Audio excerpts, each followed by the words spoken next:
दिदी हजुर कहिले आउनु हो आएको बिरुवाहरू आएकोले नानी कसरी बिर्सियौ त आज सम्झ्यौ त बाटो दिएछौ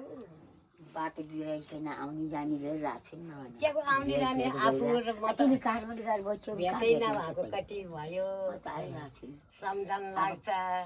कुर्ने आउँछु अनि फेरि रिनु गरी बेला आउँछु आफू भन्दा त मै अगाडि होला मर्ने मेरो त दिन पुगिसक्यो उमेर गइसक्यो नबिर्सु सम्झी सम्झी यस्तो सक्छौ हिँड्न म त सक्दिनँ म त रामरी टालिसक्न लाएँ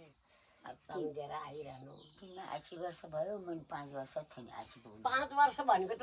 मजाको हम्कारै आउने वर्ष भयो मेरो त गइसक्यो शक्ति अब छैन छैन अब घाँटाहरू गर्ने अनि सँगै मेरो पछि हिँडेको घाँटाहरू गर्नु गएको सम्झनु लाग्छ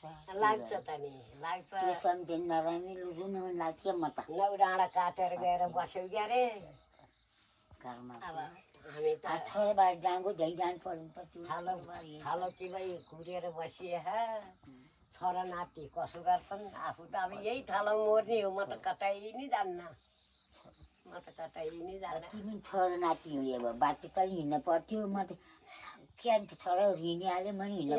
एउटा छोरा त बस्छन् होला नि थालो कुरेर बाजे दिदी बाजे थालो छोड्नु हुन्न त्यही भएर कतै